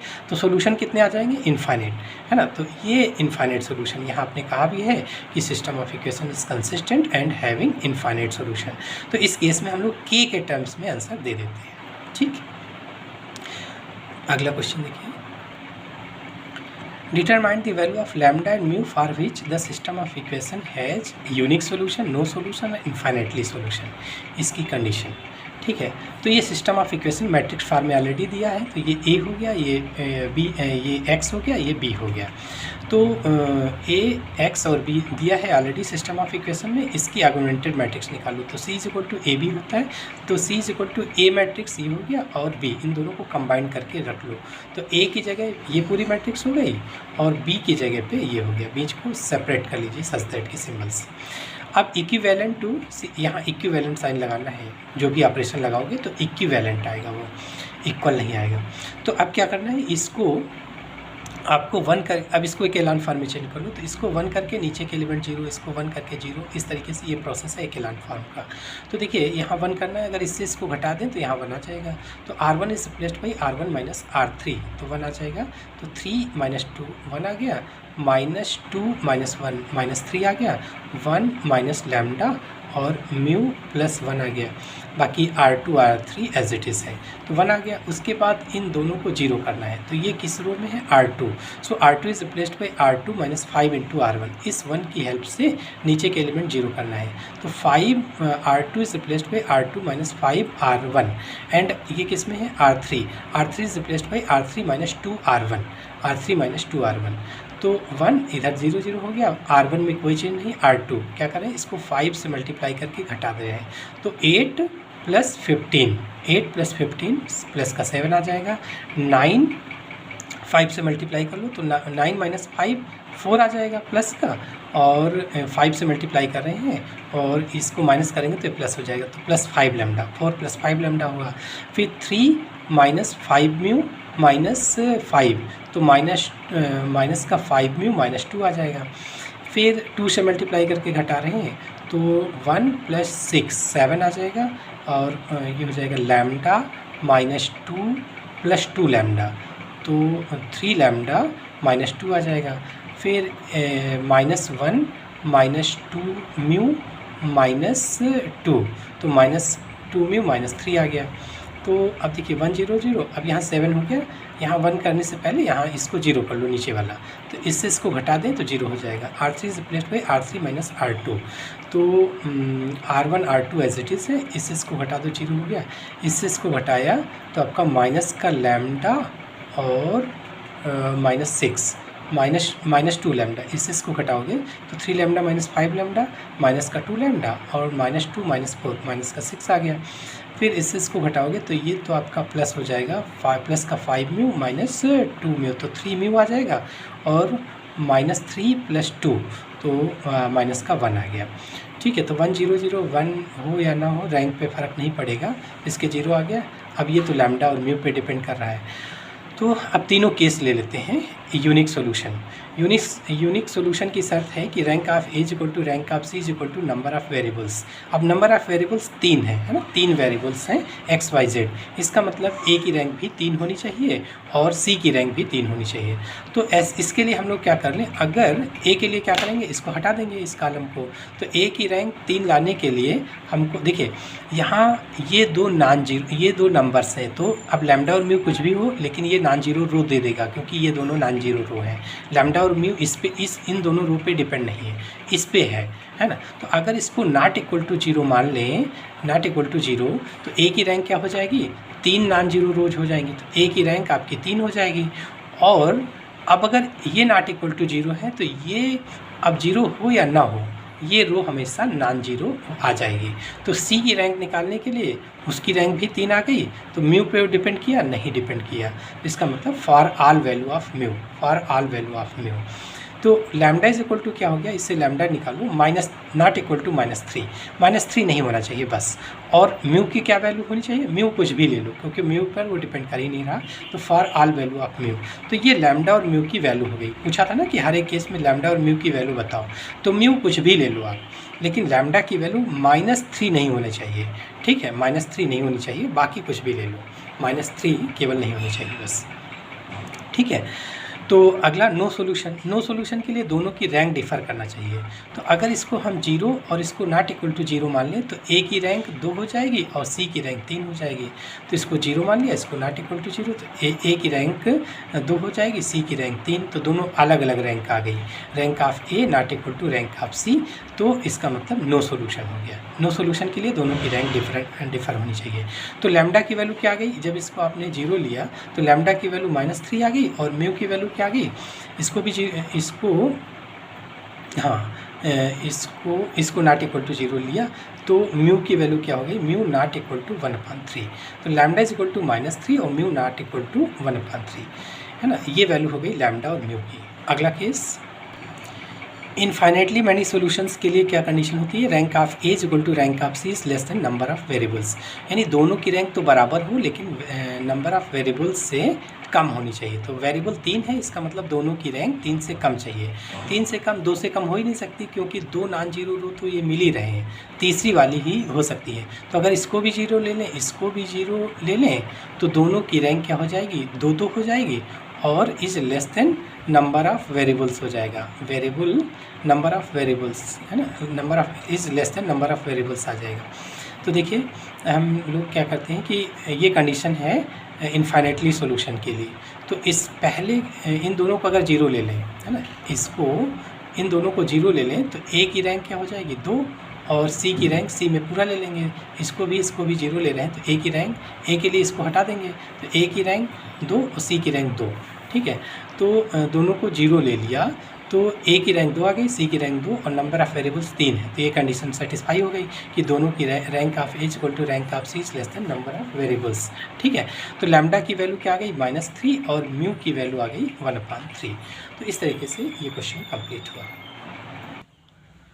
अगला क्वेश्चन नंबर 10 ए देखिए, so that the latent roots of the idempotent matrix are either 0 or unity, ठीक है। लेट ए, तो इसके प्रूफ के लिए क्या कह रहे हैं कि एक जो आइडेम्पोटेंट मैट्रिक्स है उसकी जो आइगन वैल्यूज है वो या तो 0 होगा या यूनिट मतलब 1 होगा। तो हम लोग क्या मान लेते हैं, एक आइडेम्पोटेंट मैट्रिक्स मान लेते हैं। Let capital A be any idempotent matrix. तो आइडेम्पोटेंट मैट्रिक्स क्या होती है, A² इक्वल टू ए अगर है तो ए मैट्रिक्स आइडेम्पोटेंट मैट्रिक्स कहलाती है, ठीक है। तो ए अगर आइडेम्पोटेंट मैट्रिक्स है तो A² इक्वल टू ए हो जाएगा, ठीक है। फिर let capital X be any eigenvector corresponding to eigenvalue lambda, then A minus lambda I into X equal to 0। देखिए अगर ये कोई non zero vector X eigenvector कहलाएगा corresponding to eigenvalue lambda, अगर ये condition satisfy कर रही हो तो इस नॉन जीरो वेक्टर को आइगन वेक्टर बोल देंगे corresponding to eigenvalue lambda, ठीक है। तो वही मान लिया गया कि X be an eigenvector corresponding to eigenvalue lambda, तो इसका मतलब ये कंडीशन सेटिस्फाई हो जाएगी। A minus lambda I into X equal to 0, bracket खोल दें तो ये हो जाएगा A X minus lambda I X equal to 0। I X का मतलब X, so A X equal to lambda X लिख सकते हैं इसी को A X equal to lambda X लिख सकते हैं। लैम्डा क्या माना गया है, lambda is eigen value of A, है ना, लैम्डा इज आइगन वैल्यू, यहाँ लैम्डा क्या है, ए की कोई आइगन वैल्यू है, any eigen value of lambda, sorry A की आइगन वैल्यू लैम्डा है, या कैरेक्टरिस्टिक रूट्स लैटेंट रूट और आइगन वैल्यूज तीनों एक ही हैं। तो लैम्डा क्या है, कैरेक्टरिस्टिक रूट है या आइगन वैल्यू, ठीक। तो A X equal to lambda X हो गया। अब देखिए A X equal to lambda X, इसी को लेकर चलते हैं। A X equal to lambda X, अब क्या करें, प्री मल्टीप्लाई कर देते हैं ए से, क्योंकि हमें ए स्क्वायर लाना है, तो प्री मल्टीप्लाई किया ए से, तो ए एक्स और इधर भी ए से मल्टीप्लाई हो गया, प्री मतलब पहले। तो ये हो गया, ये एस बाई एसोसिएटिव ला, ये ब्रैकेट इन दोनों में लग जाएगा। एक्स इक्वल टू लैम्डा, तो स्केलर है वो कहीं भी इधर उधर ले जाओ, लेकिन मैट्रिक्स इधर उधर नहीं होगा, तो लैम्डा इधर कर लो, ए एक्स हो जाएगा, ए एक्स लिख सकते हैं इसको। अब ए इंटू ए स्क्वायर हो गया, A square into X equal to lambda into A X की जगह लैम्डा एक्स लिख सकते हैं, क्योंकि A X equal to lambda X है इक्वेशन 1 से।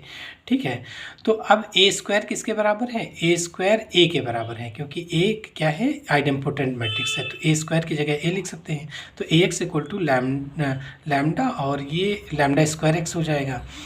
अब A X equal to lambda X है, A X equal to lambda X, तो ए एक्स की जगह लैम्डा एक्स लिख सकते हैं, lambda x equal to lambda square x, इधर कर लो इसको, तो lambda square x minus lambda x equal to 0 कह सकते हैं।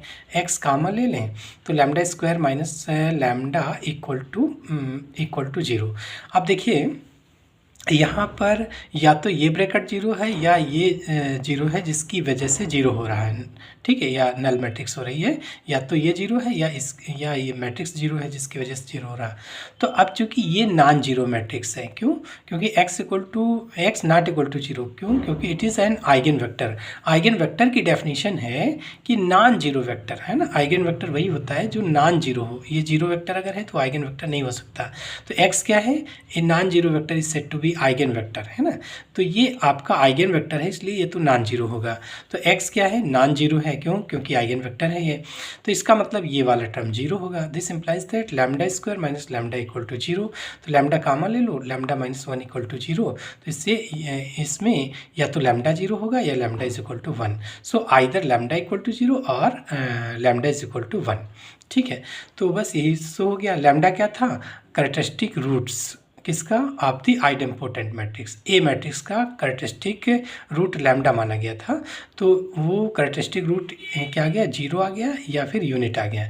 Hence latent root of idempotent matrix are either 0, या तो ये 0 होगा या ये 0, ठीक है, आर आइदर 0 और यूनिटी, या तो 0 होगा या 1 हो गया, प्रूफ हो गया। लैम्डा इज इक्वल टू 0 1, इसका मतलब लेटेंट रूट या characteristic roots of an idempotent matrix are either 0 और यूनिटी। ठीक, अगला क्वेश्चन देखिए, verify Cayley Hamilton theorem for the matrix capital A and hence find A inverse. ठीक है, तो क्या निकालते हैं हम लोग, A is equal to matrix दिया है, कैरेक्टरिस्टिक इक्वेशन क्या होती है, A minus lambda I determinant A minus lambda equal to 0, ये कैरेक्टरिस्टिक इक्वेशन है। तो डिटरमिनेंट ए माइनस लैम्डा आई क्या होगा, इसी को डिटरमिनेंट लगा दो और डायगोनल एलिमेंट से लैम्डा माइनस कर दो, तो ये हो जाएगा आपका डिटरमिनेंट ए माइनस लैम्डा आई। देखिए कोई कैंडिडेट क्या करते हैं, कोई ये जो मैट्रिक्स है ये डिटरमिनेंट के बजाय मैट्रिक्स ही लगाए रहते हैं और उसको ओपन कर देते हैं, तो वो गलत है। ध्यान दीजिएगा, ये आपका डिटरमिनेंट है, यहाँ आपको सीधी लाइन खींचना है, डिटरमिनेंट बनाना है ना, मैट्रिक्स नहीं ओपन होगा कि वो इस तरीके से ओपन हो जाए, ठीक है, डिटरमिनेंट ऐसे ओपन होगा। तो ध्यान दीजिएगा, यहाँ मैट्रिक्स मत बना दीजिएगा, नहीं गलत हो जाएगा। तो determinant A minus lambda equal to 0। फिर देखिए डायगोनल एलिमेंट के बिलो सारे एलिमेंट 0 हैं, तो इस डिटरमिनेंट की वैल्यू हो जाएगी प्रोडक्ट ऑफ डायगोनल एलिमेंट, या सॉल्व कर लीजिएगा, है ना, जैसे डिटरमिनेंट हल करते हैं, तो प्रोडक्ट ऑफ डायगोनल एलिमेंट। अब मल्टीप्लाई तो करना ही पड़ेगा, इन दोनों को मल्टीप्लाई करो तो 6 माइनस 2 लैम्डा माइनस 3 लैम्डा, तो minus 5 lambda plus lambda square 1 minus lambda. फिर 1 से मल्टीप्लाई कर लो तो 6 minus 5 lambda plus lambda square, minus lambda से कर लो तो minus 6 lambda plus 5 lambda square minus lambda cube. Term इकट्ठा कर लो तो lambda cube minus lambda cube, lambda square 2 है तो plus 6 lambda square minus 11 lambda plus 6 equal to 0। इसके बाद सेम पावर कलेक्ट कर लेते हैं। पहला टर्म पॉजिटिव कर लो तो lambda cube minus 6 lambda square plus 11 lambda minus 6 this equal to 0। ये कैरेक्टरिस्टिक इक्वेशन हो गई। ठीक है, कैले हैमिल्टन थ्योरम क्या कहती है कि कैरेक्टरिस्टिक इक्वेशन को मैट्रिक्स खुद सेटिस्फाई करता है। इसका मतलब ये लैम्डा इज इक्वल टू ए रख दें इसमें, तो ए क्यूब माइनस 6 ए स्क्वायर और प्लस 11 ए। अब चूँकि ये सारे मैट्रिक्स हैं तो इसको भी मैट्रिक्स बनाना पड़ेगा, तो आई से मल्टीप्लाई कर लो तो minus 6 I this equal to null matrix. अब 0 नहीं रहा, ये नल मैट्रिक्स हो जाएगा। तो ये ये कैले हैमिल्टन थ्योरम का स्टेटमेंट है, इसको वेरीफाई करना है ना। तो देख लेते हैं हम लोग। अब इसके लिए हमको ए क्यूब ए स्क्वायर की ज़रूरत है, तो ए स्क्वायर निकाल लो। A square is equal to A into A. तो ए मैट्रिक्स दिया है, दोनों को प्रोडक्ट कर दो। तो फर्स्ट रो फर्स्ट कॉलम, तो 3 इंटू 3 9 प्लस 0 प्लस 0 9 हो गया। फिर 0 प्लस 0 प्लस 0 0 आ गया। फिर ये हो जाएगा आपका 3 प्लस 0 प्लस 1 4 हो गया। फिर second row first column 0 plus 0 plus 0 0 आ गया। फिर आ गया 0 प्लस 4 प्लस 0 4 आ गया। फिर आपका 0 प्लस 0 प्लस 0 0 हो गया। फिर इसको इससे मल्टीप्लाई करोगे 0, इससे इसको मल्टीप्लाई करोगे 0, इससे इसको मल्टीप्लाई करोगे 1 आ जाएगा। तो ये ए स्क्वायर हो गया। ए क्यूब निकाल लो। A cube is equal to A square into A. तो ए स्क्वायर ये मैट्रिक्स आ गई, ए से और मल्टीप्लाई कर लो। तो फर्स्ट रो फर्स्ट कॉलम क्या हो जाएगा 27 प्लस 0 प्लस 0, तो 27 आ गया। फिर फर्स्ट रो सेकंड कॉलम आपका 0 आ जाएगा। फिर second first row third column 9 plus 0 plus 4 13 हो गया। फिर सेकंड रो फर्स्ट कॉलम आपका 0 हो गया। सेकंड रो सेकंड कॉलम 8 हो जाएगा। फिर सेकंड रो थर्ड कॉलम 0 0 0। फिर ये इसको इससे मल्टीप्लाई करोगे 0, इससे मल्टीप्लाई करोगे 0, और थर्ड रो से थर्ड कॉलम से मल्टीप्लाई करोगे इसको, तो आपका 1 आ गया। ए क्यूब आ गया। अब यहाँ इसकी वैल्यू निकालो इसकी। तो ए क्यूब माइनस 6 ए स्क्वायर प्लस 11 ए माइनस 6 आई। तो ए क्यूब माइनस 6 ए स्क्वायर प्लस 11 ए माइनस आई, इसकी वैल्यू निकालो। ए क्यूब की वैल्यू रख लीजिए, ये है ए स्क्वायर माइनस 6 इंटू ए स्क्वायर की वैल्यू ये है, प्लस 11 इंटू ए दिया हुआ है, माइनस 6 इंटू आई, आइडेंटिटी मैट्रिक्स आई होता है। तो ये तो दिया, इसको 6 से मल्टीप्लाई कर लो, तो 54 0 24, हर एक एलिमेंट में 6 से मल्टीप्लाई हो जाएगा। तो ये हो जाएगा 24 और ये 6। इसमें 11 से मल्टीप्लाई हो गया, तो 33 0 11 0 22 0 और ये 11, इसमें 6 से मल्टीप्लाई हुआ। अब सबके फर्स्ट एलिमेंट एक साथ कर लो। तो प्लस, देखिए ये प्लस का, ये प्लस का, ये 2 प्लस के, ये 2 माइनस के, तो प्लस वाले ऐड कर लो। 27 और 33 60 हो गया, माइनस 54 और माइनस 6 ये भी 60 हो गया। तो प्लस 60 माइनस 60 0 आ जाएगा। फिर 0 प्लस 0 0 हो गया।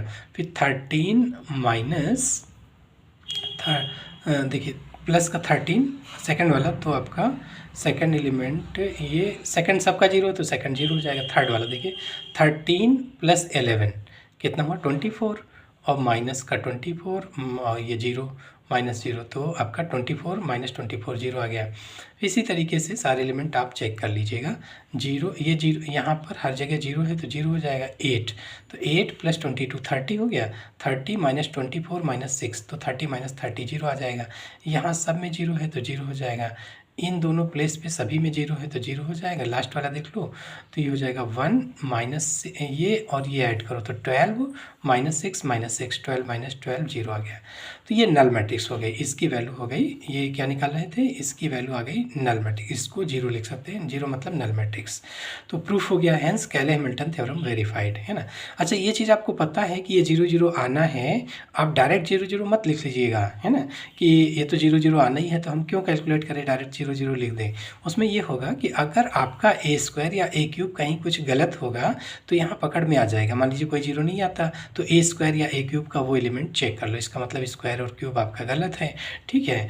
तो इस तरीके से आप डायरेक्ट ना 0 करिएगा, इस कैलकुलेट करके 0 करिएगा, इसलिए गलती यहाँ से पकड़ में आ जाएगी। आपका स्क्वायर और क्यूब अगर गलत होगा तो यहाँ से पकड़ में आ जाएगी, ठीक है, या इसमें कहीं कुछ प्रॉब्लम होगी तब पकड़ में आ जाएगी गलती, ठीक है। तो आप डायरेक्ट 0 मत लिखिएगा, ठीक है। अब देखिए, ये जो आंसर चेक होगा वहाँ स्क्वायर देखा जाएगा, स्क्वायर के सारे एलिमेंट और क्यूब के। यहाँ अगर कुछ अलग आ रहा तो, और यहाँ 0 0 मान लीजिए 13 की जगह 5 आ रहा हो, ठीक है, और आप 0 0 लिख दो तो एग्जामिनर समझ जाएगा कि आप यहाँ पर ज़बरदस्ती लिख दिए 0 0, ठीक है।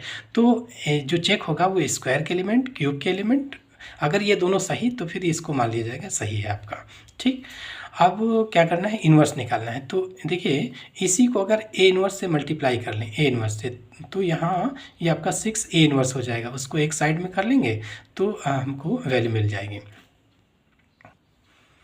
देखिए, to find A inverse we have, अभी आपने ये वेरीफाई किया था, तो इसको ए इनवर्स से प्री अपोस्ट कर दो, एक ही है इसमें, तो मल्टीप्लाई बाई ए इनवर्स, तो ये आपका स्क्वायर बन जाएगा। ये ए स्क्वायर इंटू ए इनवर्स, ए आ जाएगा ए इंटू ए इनवर्स आपका आई हो जाएगा 6 इंटू ए इनवर्स इंटू आई, मतलब ए इनवर्स आ जाएगा दिस इक्वल टू 0। इसको उधर कर लो तो 6 A inverse equal to A square minus 6 A plus 11 I. A square की वैल्यू रख लो, ए की माइनस 6 इंटू ए की वैल्यू रख लीजिए गिवन है, और 11 आई की वैल्यू रख लो। 6 से मल्टीप्लाई कर लो, ये हो जाएगा 11 से मल्टीप्लाई कर लो, फिर इनको ऐड कर लो सभी को, तो +9 और +11 20 हो गया, 20 माइनस 18 2 आ गया। फिर यहाँ हर प्लेस सेकंड पे हर प्लेस में 0 तो 0 आएगा। फिर 4 माइनस 16 माइनस का 2 आ गया, ये 0 है तो 0 आ जाएगा हर एक प्लेस में। ये 4 माइनस 12 प्लस 11 तो 4 ये 15 माइनस 12 3 आ जाएगा। ये तो हर जगह 0 है तो 0 हुआ, ये दोनों एलिमेंट हर जगह 0 है तो 0 हो जाएगा। तो 1 + 11 12 माइनस 6 आपका 6 आ गया। तो ये 6 ए इनवर्स की वैल्यू हो गई। ये किसकी वैल्यू है? 6 ए इनवर्स। तो ए इनवर्स इक्वल टू क्या हो जाएगा? 1/6। ठीक है, इसको अंदर मल्टीप्लाई कर दीजिए हर एक एलिमेंट से, तो 1/3 ये हो जाएगा 2/6 मतलब 1/3 0 माइनस 1/3 0 3/6 का मतलब 1/2 0 और ये हो जाएगा 0 0 और 6/6 1 हो जाएगा। तो ये इन्वर्स निकला। अब ये चेक करना है कि जो हमारा इन्वर्स है वो सही है या गलत। मान लीजिए कैलकुलेशन कहीं कोई मिस्टेक हो तो हम पकड़ सकते हैं। तो इन्वर्स हमारा सही या गलत, क्योंकि इन्वर्स यूनिक होता है, चाहे जिस मेथड से निकालोगे इन्वर्स सेम आएगा। तो हम लोग इन्वर्स चेक करने के लिए ए इन्वर्स इंटू ए निकाल लेते हैं। अगर वो आई आ जाता है तो इसका मतलब ये सही है। तो चलो ए इन्वर्स ये है, ये वाला ले लीजिए, ये वाला पार्ट, तो फ्रैक्शन से हट जाएंगे। ठीक है, तो ये वाला हमने ए इन्वर्स लिख लिया और ए मैट्रिक्स ये गिवन है। अब मल्टीप्लाई करके देख लो 1/6 फर्स्ट रो फर्स्ट कॉलम, ये हो जाएगा आपका 6 बाकी सब 0 6 हो गया। फिर फर्स्ट रो सेकंड कॉलम ये आपका 0 0 0 0 हो गया। फिर फर्स्ट रो थर्ड कॉलम +2 0 -2 0 आ गया। फिर ये आपका यहाँ इन दोनों प्लेस पे तो 0 0 है तो 0 हो गया। इसको देख लो तो ये सेकंड रो और सेकंड कॉलम ये आपका 6 हो गया। इन दोनों प्लेस पे 0 है तो 0 होगा। तो इसको देख लीजिए, इसको और इसको मल्टीप्लाई करो तो 0 0 6 ये हो गया। 6 से डिवाइड कर लो, हर एक एलिमेंट में 6 से 1/6 से मल्टीप्लाई कर लो तो आइडेंटिटी एलिमेंट आ गया। तो A inverse into A is equal to I आ गया। इसका मतलब ये हुआ कि आपका जो इनवर्स है वो सही है। एग्जाम में इसको करने की ज़रूरत नहीं, इसको दिखाने की ज़रूरत नहीं, इसको आप रफ में करके देख लीजिएगा कि हमारा ये सही है या गलत, या लिख भी सकते हैं कि टू चेक द रिजल्ट। ठीक है, तो वहाँ पर भी आप दिखा सकते हैं, लेकिन इसका कोई रोल नहीं है ना, ये आपका चेक नहीं होगा। ये आप अपनी संतुष्टि के लिए कि हमारा इन्वर्स सही है गलत, उसके लिए काम करना है, अदरवाइज़ इसको करने की ज़रूरत नहीं है। ठीक है, तो इस तरीके से पेपर पूरा कंप्लीट हुआ। अब देखिए, चूँकि सारे स्टेप्स को समझाना था इसलिए वीडियो लंबी चली गई है ना, और सारे क्वेश्चन सॉल्व करने थे। इनको आप अच्छे से हल कर लीजिए, एक बार लगा लीजिए सारे क्वेश्चंस। ठीक है, तो इस तरीके से ये कंप्लीट हुआ। Thank you.